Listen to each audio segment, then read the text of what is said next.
Halo semuanya, kami dari kelompok 3 dan sekarang kami akan mempresentasikan tentang the psychodynamic perspective. Sebelum kami memulai presentasi kami akan memperkenalkan diri kami masing-masing terlebih dahulu. Nama saya Michael. Nama saya Andy Wijaya. Halo, nama saya Jason Tasya. Nama saya Linda Sohardi. Nama saya Cynthia. Saya Nisa Leslie.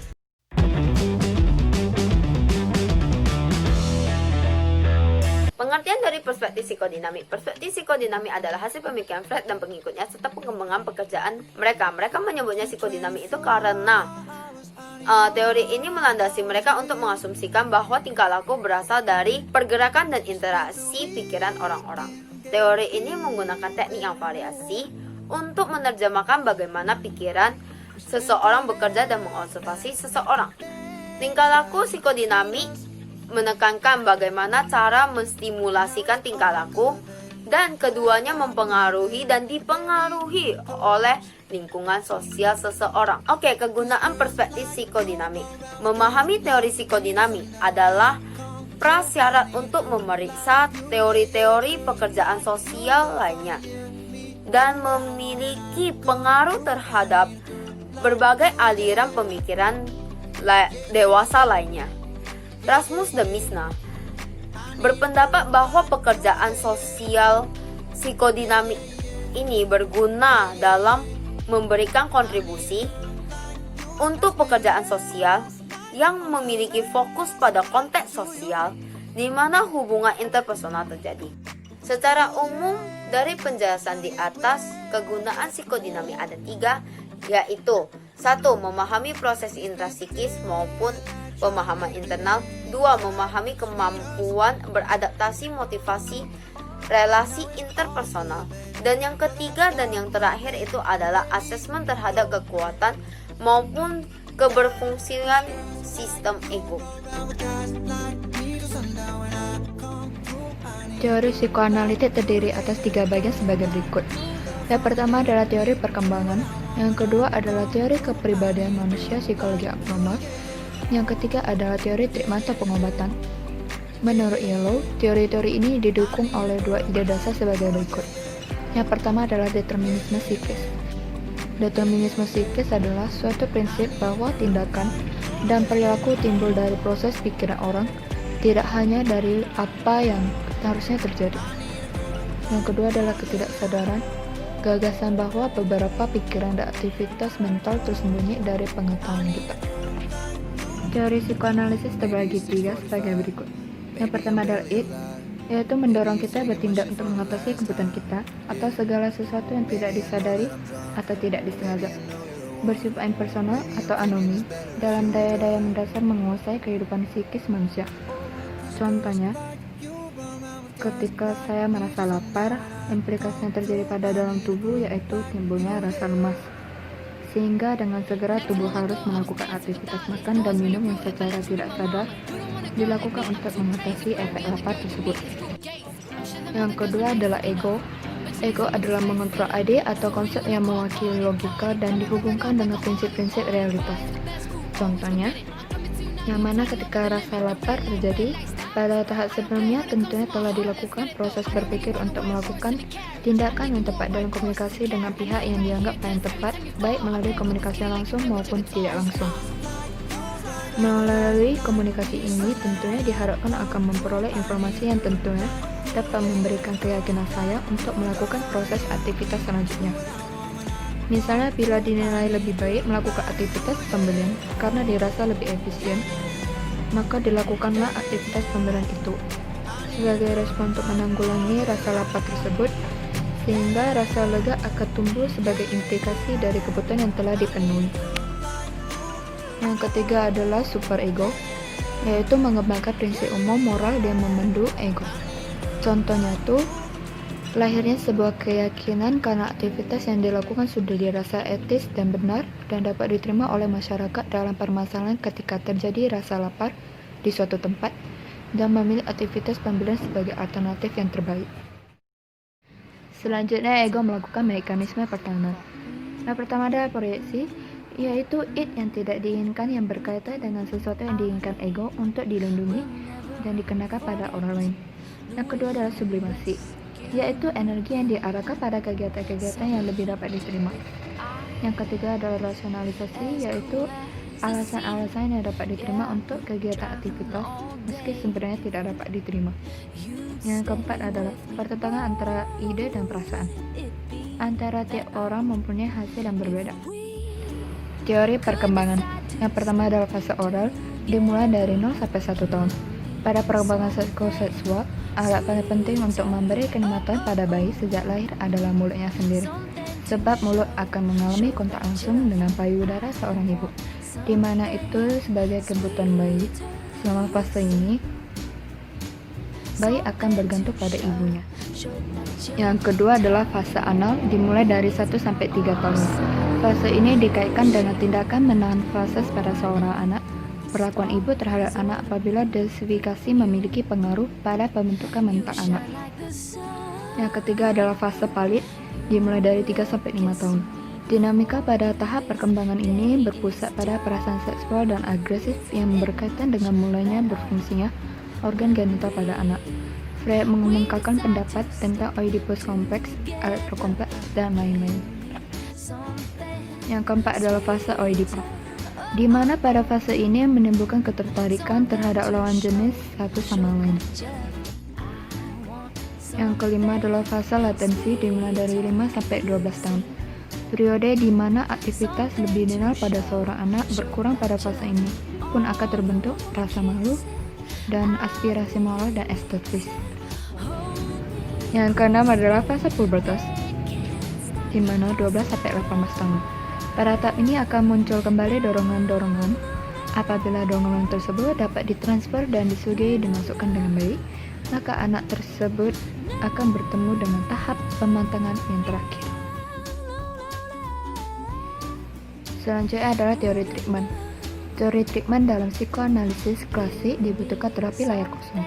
Terapi ini dimasukkan anak dapat mentransfer pengalaman atau emosional mereka di masa lalu yang tidak dapat diungkapkan, dan ternyata pengalaman tersebut berpengaruh terhadap perilaku anak. Teori diagnostik. Tujuan dari teori diagnostik ini adalah untuk mengurangi stres dan tekanan dari lingkungan luar dalam mencapai kapasitas pribadi untuk kepuasan hidupnya.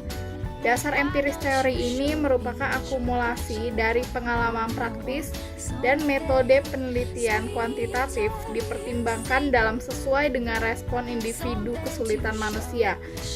Sedangkan teori fungsional ini memiliki pengaruh dalam pekerjaan sosial berupa penentuan nasib sendiri, pentingnya penataan waktu berlatih, penekanan pada proses dan pertumbuhan. Istilah fungsional diterapkan karena ini menekankan bahwa fungsi lembaga pekerjaan sosial memberikan praktek di setiap pengaturan bentuk dan arah. Kesimpulan menurut kelompok kami tentang teori diagnostik adalah teori diagnostik itu bertujuan untuk mengurangi stres dan tekanan dari lingkungan luar dalam mencapai kapasitas pribadi untuk kepuasan hidupnya. Sedangkan teori fungsional itu memiliki pengaruh dalam pekerjaan sosial berupa ide penentuan nasib sendiri, pentingnya penataan waktu berlatih, penekanan pada proses dan pertumbuhan. Teori attachment ini dipopulerkan oleh John Bowlby yang merupakan seorang ahli psikologi analisis pada tahun 1950-an. Ia mengatakan bahwa keterikatan merupakan insting biologi seseorang. Ketika ia merasa terancam, ia mencari orang lain untuk menghilangkan perasaan terancam tersebut. Teori attachment terdapat 4 poin utama. Yang pertama itu keterikatan aman atau secret attachment. Hal ini dimaksudkan bahwa anak-anak ia merasa aman terhadap kehadiran pemberi utama perhatian terhadap mereka. Ini seperti hubungan antara seorang anak terhadap orang tua maupun anak tersebut dengan saudara-saudaranya yang lain. Yang kedua yaitu keterikatan kecemasan ambivalent atau anxious ambivalent attachment. Hal ini terjadi ketika anak ia berpisah dengan pemberi utama perhatian mereka dan ia merasa tidak yakin kapan orang tersebut akan kembali. Yang ketiga yaitu keterikatan kecemasan penghindaran atau anxious avoid attachment. Hal ini terjadi ketika anak-anak yang menghindari pemberi perhatian utama mereka atau orang tua mereka, mungkin karena mereka sedang memiliki pendapat yang berbeda, berselisih ataupun yang lain-lainnya. Dan yang keempat yaitu keterikatan tidak beraturan atau disorganized attachment. Hal ini terjadi karena adanya kekurangan dalam perilaku keterikatan antara anak dengan orang tua. Ini dapat dikatakan seperti orang tua kurang memberi perhatian terhadap anak ataupun mereka sedang memiliki masalah di dalam rumah tangga mereka. Saya memberi kesimpulan dengan menggunakan dua pulpen ini. Ini merupakan attachment figurnya atau sosok keterikatan, sedangkan ini adalah targetnya.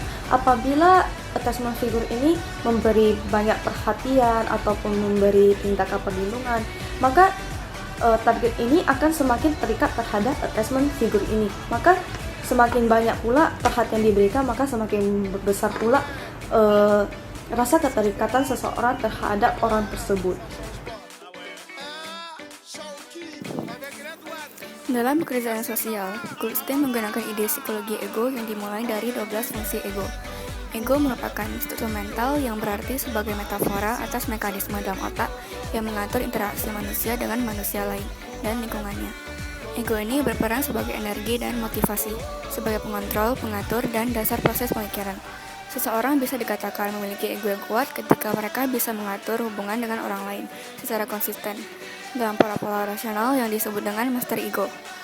Manusia mengeksplorasi, memahami, dan mengubah pemikiran mereka untuk memperoleh master ego yang baik. Mereka ingin berhasil di dalam melakukan interaksi dengan yang lainnya. Bagaimanapun, kompetensi dalam perkembangan sosial juga mempengaruhi transaksi sosial, struktur sosial, dan kebudayaan. Beberapa fungsi ego antara lain. Yang pertama, reality testing. Ego memisahkan realitas dengan harapan atau fantasi. Contoh, ketakutan perempuan akan kurangnya kasih sayang suaminya, yang menunjukkan bahwa ia memiliki selingkuhan. Yang kedua, judgment. Ego mempertimbangkan reaksi yang sesuai atas tindakan atau lingkungan sekitar sesuai dengan ekspektasi yang diharapkan. Contoh, seorang istri yang cemburu ingin berdebat dengan suaminya di depan pintu, tapi ia menundanya karena malu pada tetangga. Seorang istri dengan penilaian kurang bagus mungkin menampilkan kemarahannya di depan umum. Yang ketiga, sensing reality. Ego memungkinkan individu untuk merasakan realitas mereka tentang dunia dalam kaitannya dengan diri mereka. Contoh, seorang pria mungkin merasa gagal dari pekerjaan, terlepas dari fakta bahwa pekerjaan dan minatnya tidak mengubah apapun. Yang keempat, regulation and control. Ego mengatur dan mengendalikan kontrol emosi dan dorongan. Contoh, orang mungkin merasa marah terhadap rekan di tempat kerja, tetapi tidak akan menampilkan perasaan ini agar tidak mengganggu hubungan kerja.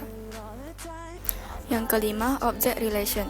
Ego mengelola hubungan interpersonal dalam kaitannya dengan objek dalam pikiran manusia. Kontrol ego yang baik memungkinkan orang hanya untuk mengambil tindakan pencegahan.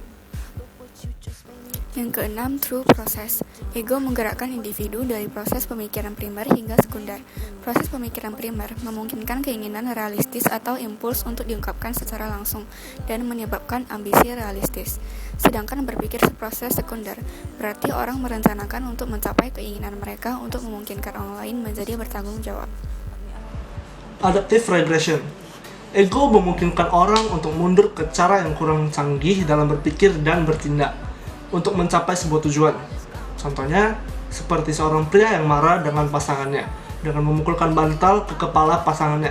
Sementara di satu sisi, ia berpikir tentang cara mendiskusikan rencana alternatif dengan pasangannya. Defensive function. Ego ini menghasilkan mekanisme psikologis untuk melindungi orang dari pengalaman menyakitkan. Contohnya, seorang pria tertekan setelah kematian putrinya yang overdosis akan narkoba. Dan dia mulai berkampanye against penyalahgunaan narkoba menggunakan gambar putrinya. Stimulus barriers. Ego membela orang dari kelebihan atau kekurangan stimulasi. Contohnya seperti seorang pria yang memiliki pekerjaan yang membosankan. Lalu dia melakukan hobinya untuk meningkatkan perhatiannya terhadap pekerjaannya. Sehingga pekerjaan itu tidak stuck di sana saja. Autonomous function. Ego mengolah otonomi primer dan sekunder. Pengendalian otonomi primer adalah mengontrol konsekuensi dari masalah psikologis yang tidak dapat dihindari. Sedangkan pengendalian otonomi sekunder adalah tempat orang mengembangkan kapasitas mereka sendiri. Mastery competence. Ego memotivasi orang untuk mendapatkan kontrol atas apa yang terjadi pada mereka. dan kompetensi dalam menangani masalah mereka.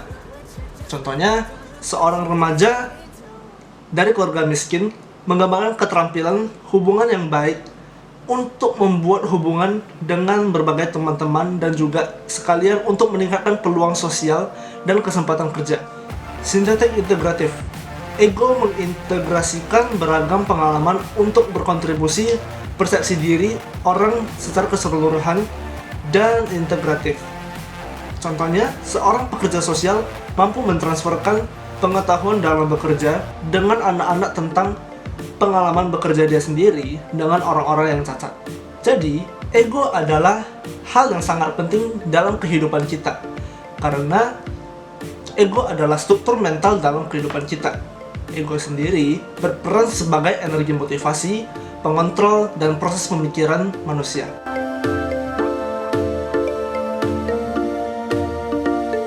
Teori psikodinamika adalah teori yang berusaha menjelaskan hakikat dan perkembangan kepribadian. Teori psikodinamika membagi struktur kepribadian manusia menjadi 3 bagian utama, yaitu id, ego, dan superego. Perkembangan kepribadian berlangsung melalui 5 fase, yaitu oral, anal, falis, laten, dan genital. Kelima fase tersebut berhubungan dengan kepekaan pada daerah-daerah erogen atau bagian tubuh tertentu yang sensitif terhadap rangsangan. Demikianlah presentasi kami pada hari ini. Mohon maaf jika ada kesalahan ataupun kata-kata yang tidak berkenan. Sekarang kami akan membuka sesi pertanyaan. Bila ada yang mau bertanya, silakan bertanya di forum pertanyaan. Akhir kata, kami dari kelompok 3 mengucapkan terima kasih.